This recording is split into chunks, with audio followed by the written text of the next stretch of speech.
my GC co-creators, Lilu here. I'm on beautiful Kauai on the islands of Hawaii. Amazing Kauai, all the way up north. It's such a beautiful island here. And today I'm with Richard Diamond. That is definitely one of the people that is very, very connected on the island. Richard has been living here for over 13 years. And I feel so blessed to be sitting here right now next to him in this very powerful place, power spot, isn't it? This is a special area. Yes, there are many spots like this on the island. This is definitely one of them.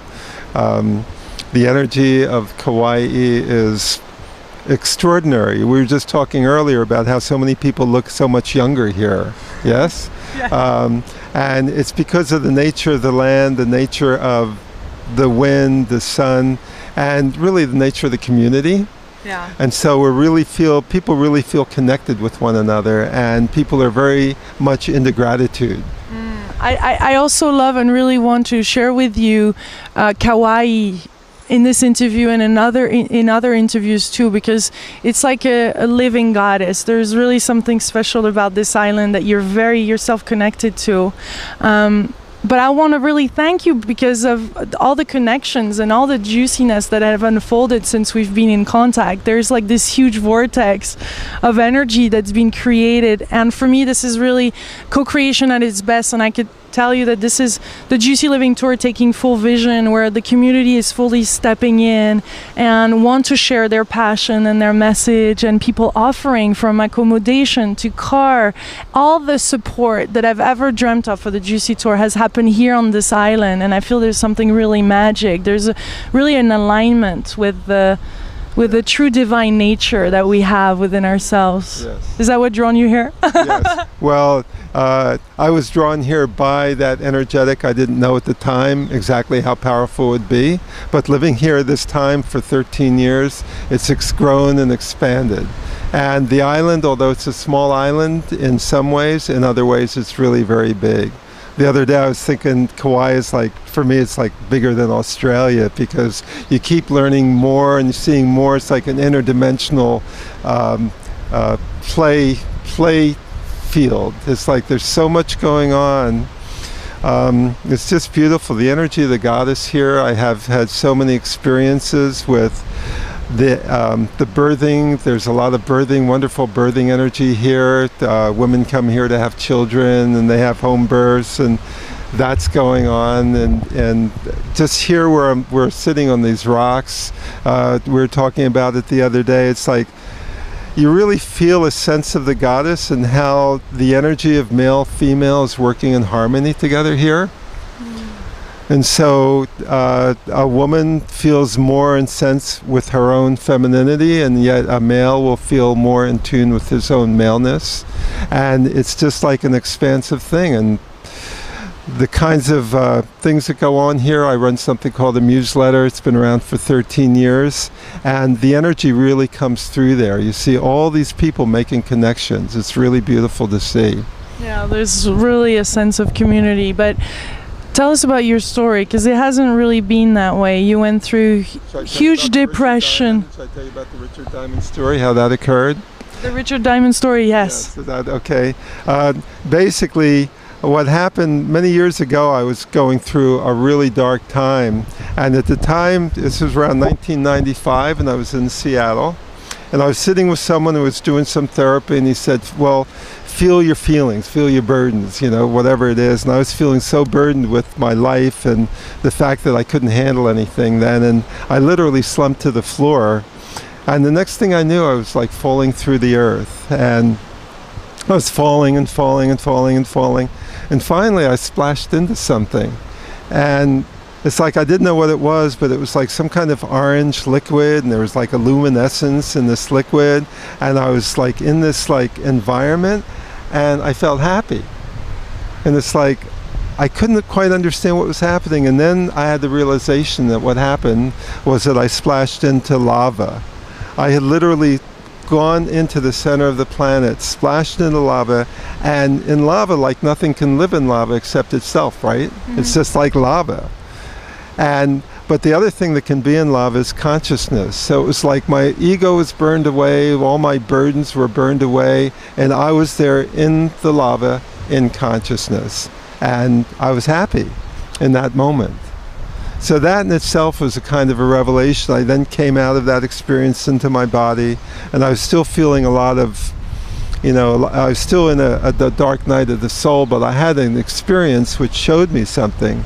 And it was about 2 weeks later that I was walking down the streets of Seattle, and I had this revelation that at the center of the planet was a giant diamond the size of our moon that had literally been gestated for billions and billions of years, that there was a great pressure of lava, hundreds of miles of lava, that was putting pressure upon this diamond, and it was just coming into the fullness of its own self-awareness. So the diamond itself was coming into self-awareness of itself. It was really interesting, and that was the revelation, and that was like, I felt very exhilarated around all this, and I told some friends about it. And it was about a month later I got a call from some friends that said, check out Scientific American magazine, Science magazine. So I checked it out, and it turns out that there were these two scientists that were theorizing that at the center of our planet was a giant crystal the size of our moon that was actually rotating at a different rate of rotation than the planet. And that was amazing. And since then, even though at that point I still had a lot to go through in terms of my own process, the diamond became a kind of a point of reference that I would use as I was dealing with my dark night of the soul, I guess you would call it. There was a point at which I couldn't have one thought that was positive. Everything in my environment was like dark. It was like negative. But in the distance, like if you envisioned a sky that was a gray sky and there was this one point of light, that was like the diamond. And there were moments when I could go inside the diamond, and when I went inside the diamond, there was no thought at all. There was no positive or negative. There's just nothing. And that was a kind of refuge just to get away from this horrendous darkness that I was experiencing. And there were a lot of things that unfolded from that, but basically I came to Kauai in 1998. I left around 1999. I left to go back to Florida for about 6 weeks, and then somehow was able to find my way back here, and I was still going through a lot of my own process. And because of the experience that I had, my whole social network was just fractured. I had no friends. I just didn't have anything going because I was not very clear in my own mind. And I thought to myself, what am I going to do? How am I going to get like a network of friends again? I didn't know how I was going to get a social network. And the message that I got was, just stay in the center of the diamond. So in essence, that was my prayer and my meditation, to just stay in the center of the diamond. And that was around the year 2002 that happened. Shortly after that, the newsletter got started. And then here I am today. There's still doing it. I'm still in the center of the diamond, but I'm like, the newsletter is like a hub of information all over the island. It's got 2,000 people who are registered on the newsletter, mainly on Kauai. So you're definitely this social butterfly now, and we were just walking yesterday around Kauai, different places on Kapa, and everybody recognized Richard, and there's this huge light that you emanate, and so are other people around you. There's been, basically, as I was saying to you the other day, I was saved by the light. That's the only way I can put it. I'm not a walk-in, but it's almost like I am a walk-in. It's like whatever reborn. I was, it's like I was reborn in the light. And because of that, and by grace, I'm on this incredible island, and so many people, I feel, and I'm not the only one that feels, that Kauai is one of the great lights on the planet. And so the brightness of this island is just radiating out to the whole planet, whether it's through people writing stories, whether it's through an interview like this one, in so many different ways. And I know you're going to be talking to other people that in their own way will be expressing their light. I've had experiences here, like on this mountain. I don't know if you want to hear about this great mountain on the island. Yes. Is that good? Yeah. There's a mountain here called, it's called Sleeping Giant Mountain.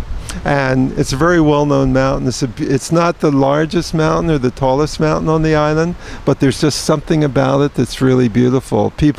I know people that have literally gone up the mountain to scatter ashes of their loved ones who have died, and they scatter ashes from the top of this mountain.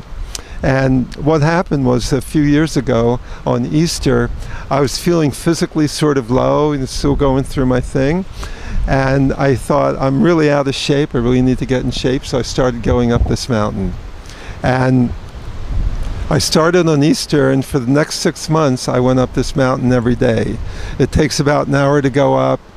And every day I would go out and go on this mountain, and people started recognizing me as this guy that goes up the mountain every day. And one day I was coming down from the mountain, and I remember thinking to myself, you don't really feel like Sleeping Giant. And the mountain seemed to shake its head, no, I'm not Sleeping Giant. And then the other name, it had another name called No, which is a Hawaiian name, which I honor that. But for me, in relationship to the mountain said, I have another name. And I said, what was it? And I felt these letters formulating in my mind, and it spelled out A-S-H-A, Asha. And I said, oh, you're Asha. And at that, it's like the gates of like, the mist cleared, and it's like open sesame. It's like the doors opened, and I was bonded to this mountain. That night, I went home and I did a search on the internet for Asha. And I discovered that Asha was a word that was a very special word in a language spoken by a spiritual teacher who lived 3,000 years ago, whose name was Zoroaster. And there are still followers of Zoroaster on the planet today, who's a very powerful leader. He lived 1,000 years before Jesus. And it's such an amazing story. The word that was used by Zoroaster had 3 main meanings. It meant that which embraces the changing nature of truth, so that at one point in your life, what seems true, at another point of your life doesn't seem true anymore. So it's like truth seems to change. And so what Asha is that which embraces the changing nature of all of that. So that's one meaning. It's like Asha is the awareness out of which we all unfold. The second meaning of Asha is, it's like your life principle, the life force that animates us. It's like if you take away this life force, this life power, we just like drop, like rag dolls, because that's the second meaning of Asha. The third meaning of Asha is one's walk with God. So that's the meaning of Asha that was given to me before I even knew what it was. And then for the next several years, I went up this mountain hundreds of times. I went up Asha hundreds of times. And during this process of going up the mountain and just not doing anything special, I would find some places that were like real vortexes for me. I found myself changing. What happened is that my perceptions started changing. I started understanding things about nature and about reality and about what's real and what's not real. One of the most powerful things that I discovered while going up this mountain was a relationship between male and female. The mountain itself feels very feminine to me. It's a very powerful female goddess presence. Yet the spot that I would go up every day when I went up there is very rocky, very male energy, very male, and it's a very special spot. And through the process of going up there, I began to realize that this male energy was unfolding, coming out of the feminine. And I realized that a man loves to feel his power. There's something we love to feel it. But to maximize your power, there needs to be a balancing with the feminine. And when you're in balance and harmony with the feminine, you feel so powerful, you're not intimidated by the feminine. There's not any trip about whether I can be a male around feminine. It's just a balance and a harmony, and there's a real beauty in that. Now, if that energetic of that power breaks off from the feminine and you sort of go your own way, it's like, I'm powerful, I'm a man, and I'm just going to go whatever I want and just do that, and you're broken off, you become an abomination. And a sign to me of like an abomination of male power is like GMOs, genetically modified foods, genetic manipulation, where you try to create other kinds of beings through genetic manipulation. Basically, when a male breaks off and becomes an abomination, he uses his mind to literally, he thinks he can create better than the universe that's already created and in harmony and growing. And in his attempt to create a better universe, he creates a nightmarish universe that ultimately will implode upon itself, and it's suicidal. Everyone dies. You know, the wars and all these, some of the horrendous things that are happening on the planet today are a function of that split, that separation. And when you have a reunion, when you have a reconnection of the male and female, there's a sanity unfolds, and you start doing things in a way that's supporting life and enhancing things and smiling at babies and like that. And so that's what the mountain taught me. Tell us how we can really get into communication with, I was really interested when you start talking about the rocks, you know, and the mountain and your relation when you go to waterfalls, and there's something else that you see that some of us don't see. Tell us how this works. How do you enter in communication? How is it for you? Well, this is juicy. It's all about love. You know, it's all about love. When I see rocks, well, especially on the mountain, there's this one place I go to that are rocks. And there's this one particular spot that's like this big rock. It looks like a big head of a lion. And the lion looks like its head is bowed down and its hands are in prayer position. And so it looks like a lion literally that's praying. So I don't know if you've ever read Narnia. A lot of people have read Narnia. And in this book, it's a children's fantasy. And in this book, there's a character named Aslan. And Aslan is a lion, and he's like a Christ figure. He's a figure that helps the children make it through all these harrowing adventures. So I call this rock Aslan, the praying rock. And I was going up the mountain like for 2 years before I saw this particular configuration. And then when I saw this configuration, some incredible thing happened for me. I became aware, it was like I became aware of a being that became totally aware of its power. It's like one day you wake up and you realize, wow, I am like so powerful. And in that same moment of coming aware of this power, this being became aware of a power that was 1,000 million times greater than it was. And it was so impressed at the awareness of this great power in the cosmos, all it could do is go down in prayer. It's like, this is like way amazing. And it sort of goes down in prayer and it's like, thank you very much. And like, that taught me humility. Like, to me, that was, humility is the recognition of your realization of your place in the universe. So, in the one hand, we are like wondrous, powerful, incredible, creative beings. On the other hand, we're just one of many. And so we're all of that creation. And that was such a wonderful awareness that I walk actually with that awareness now in my life, because it's a kind of, it's the way that you enter heaven. You know, you can't take your ego into heaven. You can't take your ego into these higher places, these more exalted places that we love so much. And so when you're in the stance of just being reverent, it's like you can go anywhere. You can go anywhere in the universe. And that's how we can be in relationship to nature, so nature can speak to us. Yeah, so following up on that, that was like my initiation into the power of the rock. When I see like rocks like this, every rock is like a being. And I can literally, all these rocks used to be lava, right? They used to be flowing in lava. And they're not now, they're just like rocks, but they are lava rocks, and they have the energy of the planet in them. There's a power, there's a mana, there's an intensity in these rocks that are very, very wonderful. And if you approach it from the right way, like I like to walk on the rocks in my bare feet, And when I'm walking in my bare feet, it's like my feet are kissing the rocks, and the rocks are kissing my feet. And so I'm very sure-footed on these rocks. You know, it's like there's like a love that happens and an energy exchange that happens.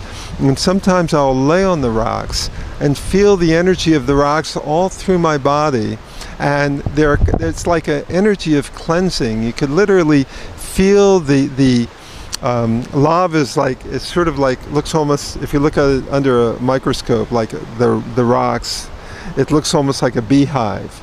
And it's like, I have a visualization where this like a beehive is like taking out all the impurities of my body, of my psyche, and it's just a purification thing that I just do naturally. So I'd love to lie on like warm rocks especially, and you literally feel the energy coming up your body, coming into your spine, coming into your being, and you feel enlivened and you feel empowered. And it's all about love. And of course the Hawaiians, there's just so much around the power of the rocks. They would be the heiaus with these rocks that they would gather and have special ceremonies there.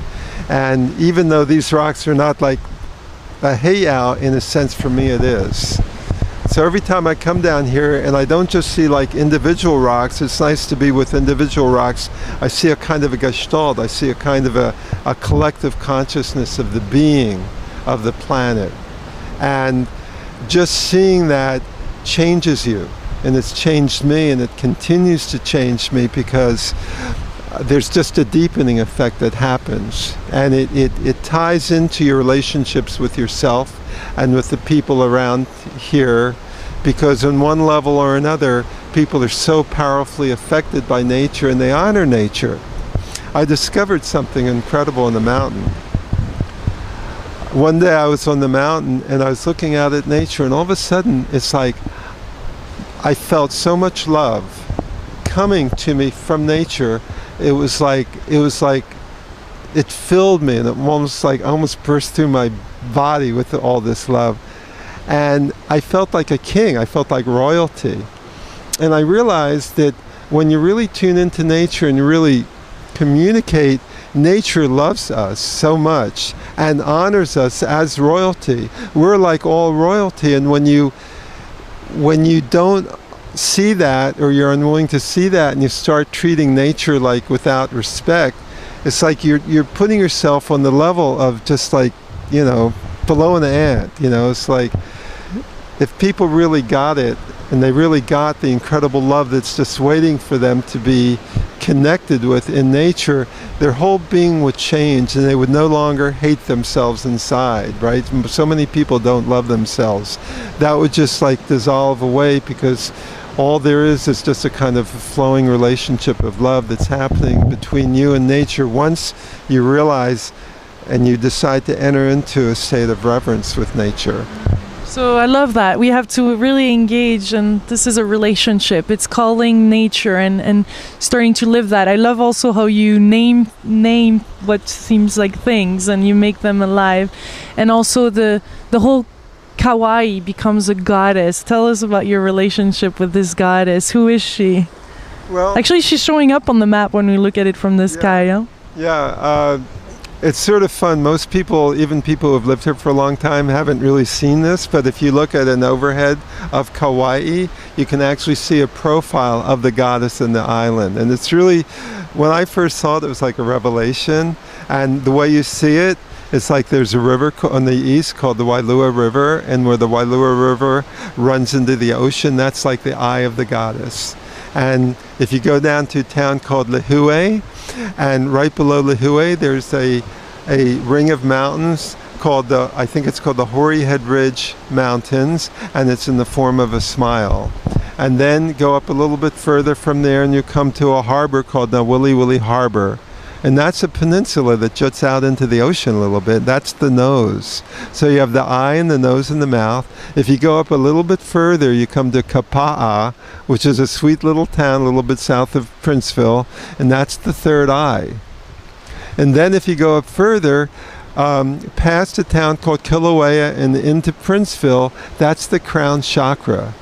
And so that's the crown chakra of the island, and her hair goes all the way down from Hanalei down through Kikaha is the hair, and you can see the hair.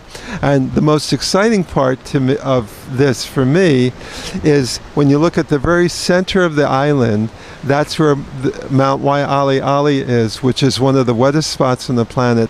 That's the pineal gland. Our pineal gland is located right at the center of our heads, and a lot of people feel the pineal gland is a gateway into higher dimensions, right? And so here you're looking at this island, and you're literally seeing the goddess and the pineal gland, and it's just like, it's just beautiful. And Waialeale, all these rivers are spawned, come from Waialeale. It's like 7 navigable rivers on the island. And so you have conversations with this goddess on a daily basis? Yes. What does she tell you? What is she showing you? What has she shown you? One thing she's shown me, one thing she said to me is that, Richard, you need to know that you are so loved. You are so loved. And in that love, that's where you're going to gain everything that you've always wanted in your life. And this is not a matter of being self-effacing. Like if someone gives you a gift, receive the gift. Don't say, oh, I'm not going to take it because somehow it's better for me not to take it. You want to just receive the love and just keep receiving it, because her love is infinite. Look at what we've done to Mother Earth, right? It's just horrendous what's going on in so many ways. And in spite of that, she just keeps on giving. She keeps on giving, and she keeps on giving, because her givingness, her creativeness is eternal. I mean, the goddess, she creates stars. The stars come out of this creativity. And so she's like always, there's always this gratitude. I'm so grateful to be here. I'm so grateful for this communication with you. In the gratitude, it goes on forever. It just deepens more and more and more. And so every day I have this deepening gratitude for being here, for having this relationship. For those that have eyes to see, and you can see this beautiful energy there that's just wanting to give more and more and more love, you can have a life that's so enhanced and so remarkable, and you feel so good. I've gone through a pretty intense dark night in my life, and now it's like a total reversal in a really good way. I've never felt so solid in myself. So if you would just be in this space right now where she would speak through you, if Kauai would speak through you at this moment, what would she say right now to people listening?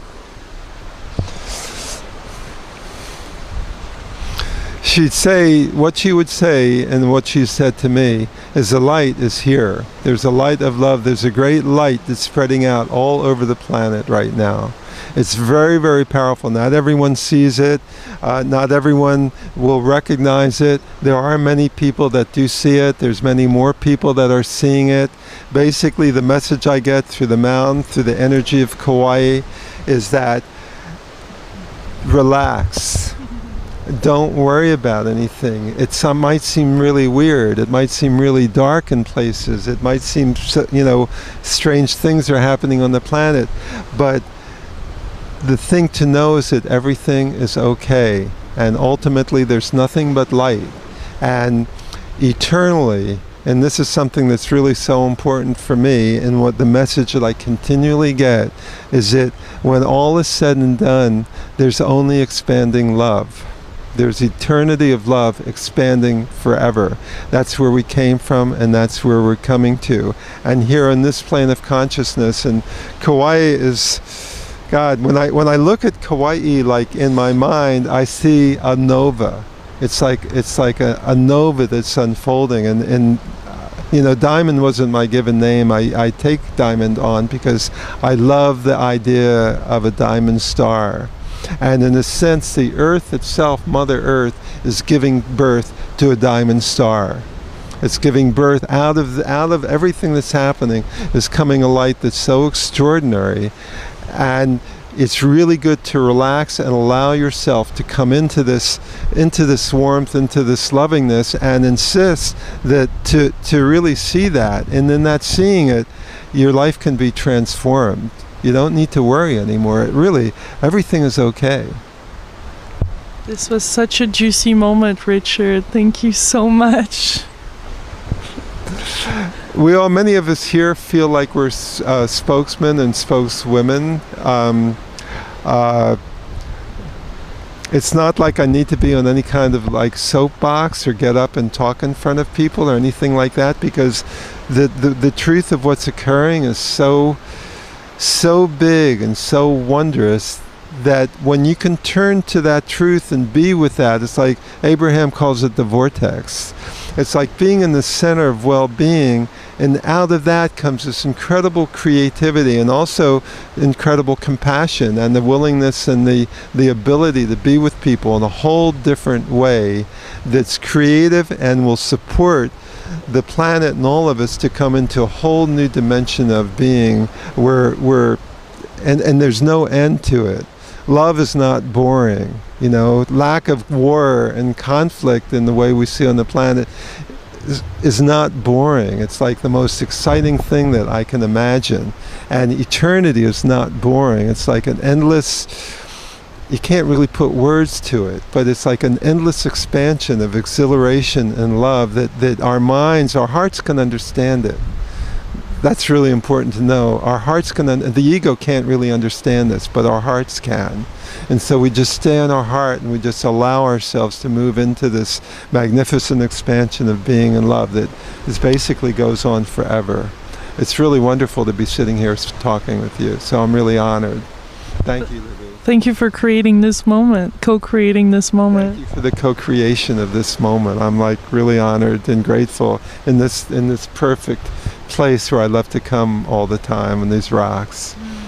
Thank you. And that's what exactly the tour, the Juicy Tour, is all about. And I love sharing these beautiful stories with everybody watching right now. I know you feel blessed, and take all this love that was just being shared and all this information into your heart, and that should that bring light and joy and fun. And we're sending you a lot of love and light from this beautiful place of Kauai. Lots of love and light. Aloha. Aloha.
Huge depression. Should I tell you about the Richard Diamond story, how that occurred?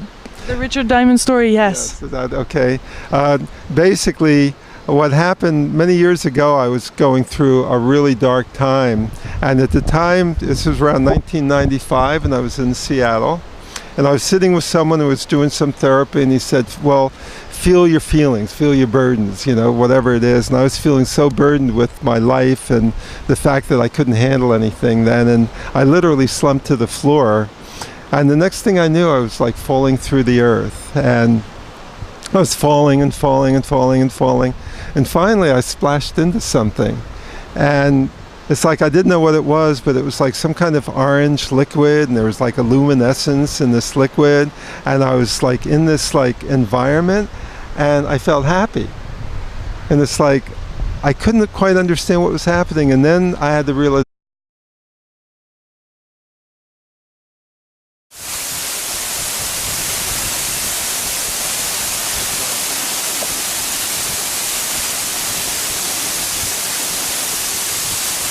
Hello my juicy co-creators, Lilu here. I'm on beautiful Kauai on the islands of Hawaii. Amazing Kauai, all the way up north. It's such a beautiful island here, and today I'm with Richard Diamond. That is definitely one of the people that is very, very connected on the island. Richard has been living here for over 13 years, and I feel so blessed to be sitting here right now next to him in this very powerful place, power spot, isn't it? This is a special area. Yes, there are many spots like this on the island. This is definitely one of them. The energy of Kauai is extraordinary. We were just talking earlier about how so many people, the birthing, there's a lot of birthing, wonderful birthing energy here. Women come here to have children, and they have home births, and that's going on. And just here where we're sitting on these rocks, we were talking about it the other day. It's like you really feel a sense of the goddess and how the energy of male, female is working in harmony together here. And so a woman feels more in sense with her own femininity, and yet a male will feel more in tune with his own maleness.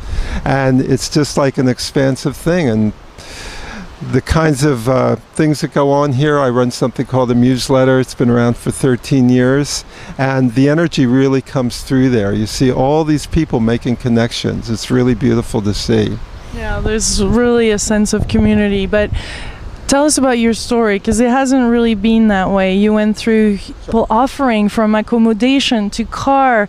All the support that I've ever dreamt of for the Juicy Tour has happened here on this island, and I feel there's something really magic. There's really an alignment with the true divine nature that we have within ourselves. Yes. Is that what drawn you here? Yes. Well, I was drawn here by that energetic. I didn't know at the time exactly how powerful it would be, but living here this time for 13 years, it's grown and expanded.